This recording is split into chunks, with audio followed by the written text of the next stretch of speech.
इतिहास सांगतो आमचा, स्त्रीने शत्रू तुडविला, लक्ष्मीबाईने झाशीचा किल्ला लढविला, ताराबाईने या महाराष्ट्राच्या मातीतच औरंगजेबाला लढवला आणि जिजाऊने राजे शिवछत्रपती घडविला. स्त्री म्हणजे जन्मदाती, स्त्री म्हणजे संस्कृती, स्त्री म्हणजे नवनाविन्याचा वसा, स्त्री म्हणजे संस्कारी, स्त्री म्हणजे घराचं घरपण आणि स्त्री म्हणजे दुसऱ्यासाठी समर्पण. अशी या स्त्री शक्तीला माझा मानाचा मुजरा.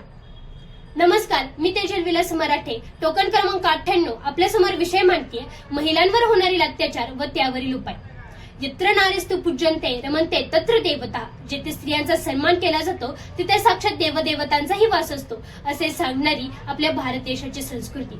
पण आज या देशामध्ये स्त्रियांना देवदेवतांची नाही, माणसांची तर नाहीच, पण अगदी त्यापेक्षाही खालच्या दर्जाची वागणूक दिली जाते. हे या देशाचे दुर्दैव आहे. अहो, आज 21व्या शतकात देखील मुलगा हाच वंशाचा दिवा असे समजणारे लोक आहेत.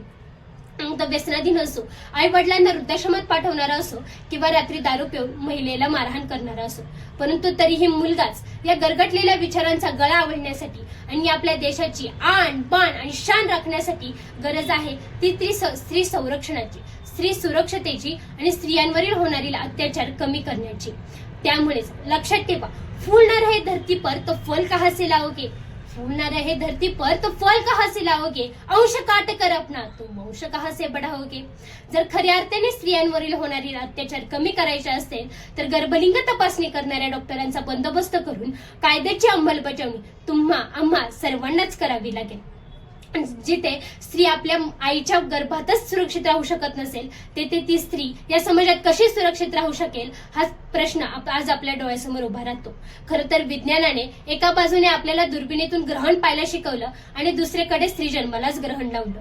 अहो, जेथे स्त्री कोपर्डीच्या ताईसारखी सुरक्षित राहू शकत नसेल, जेथे एखाद्या कारागृहातही स्त्री सुरक्षित राहू शकेल, तेथे या समाजातील स्त्री कशी सुरक्षित असेल. आज महाराष्ट्राच्या मातीत सह्याद्रीच्या कड्या कपरातून जेथे शिवरायांच्या घोड्यांच्या पायांचा आवाज घुमायचा, आज त्याच सह्याद्रीच्या कड्या कपऱ्यांमध्ये आज आपल्या महिलांचे आवाज घुमतायत. वाचवा वाचवा अशी साथ घालतायत. यावर काहीतरी उपाय करायला हवे.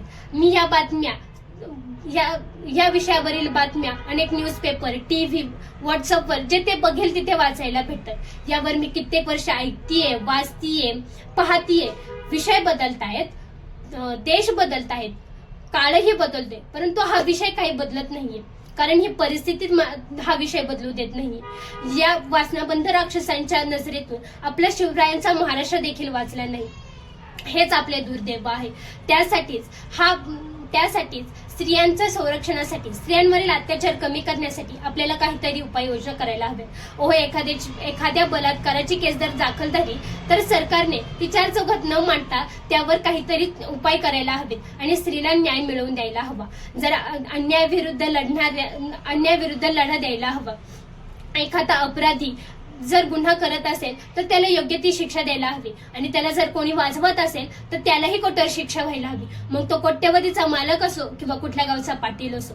तर याचा कुठलाही भेदभाव न करता सरकारने आपल्या स्त्रीला खऱ्या अर्थाने न्याय द्यायला हवा. तरच स्त्री आपल्या हक्कासाठी लढू शकते. आणि सर्वात महत्वाची गोष्ट म्हणजे स्त्री सन्मानाची. स्त्रीला आतून जागृत केले पाहिजे की आपल्या मनामध्ये भीती न बाळगता आपण आपल्या न्यायासाठी लढले पाहिजे. खरं तर स्त्री अबला नाही, ती काही करू शकत नाही. स्त्री तर कडकडणारी वीज आहे. ती जशी अन्नपूर्णा, लक्ष्मी, सरस्वती बनू शकते, तशीच ती एक दुर्गा, महालक्ष्मी, काली माता आहे. हेही तिला सांगितले पाहिजे. तरच स्त्री सक्षम होईल. स्त्री आपल्या अन्यायाविरुद्ध लढा देण्यासाठी पुढे येईल. बहस और लफ्जों की लड़ाई से क्या हासिल होगा, बहस और लफ्जों की लड़ाई से क्या हासिल होगा, बचा तो कान के नीचे मामला वही खत्म होगा. जर आपण असं केलं तर त्यांनाही समजेल, या अदालत भी में, वकील भी में, जज भी में और जल्लाद भी में ही हूं. त्यामुळे आपल्याला कोर्टात जाऊन न्यायासाठी, हक्कासाठी लढावे लागणार नाही, तर आपल्याला जागच्या जागेच आपल्याला न्याय मिळेल. अहो, 7 नंतर महिलेने कसे वागावे हे न बिंबवता 7 नंतर पुरुषांनीही, आपल्या मुलांनीही कसे वागावे हे संस्कार जर मुलांवर झाले तर आज महिलांवरील होणारी अत्याचार खूप कमी होतील. स्त्री ही एक उपभोगाची वस्तू नसून स्त्री ही एक सामाजिक जबाबदारी आहे. तिलाही मन आहे, तिलाही भावना आहेत, याचा विचार कोणीही करत नाही.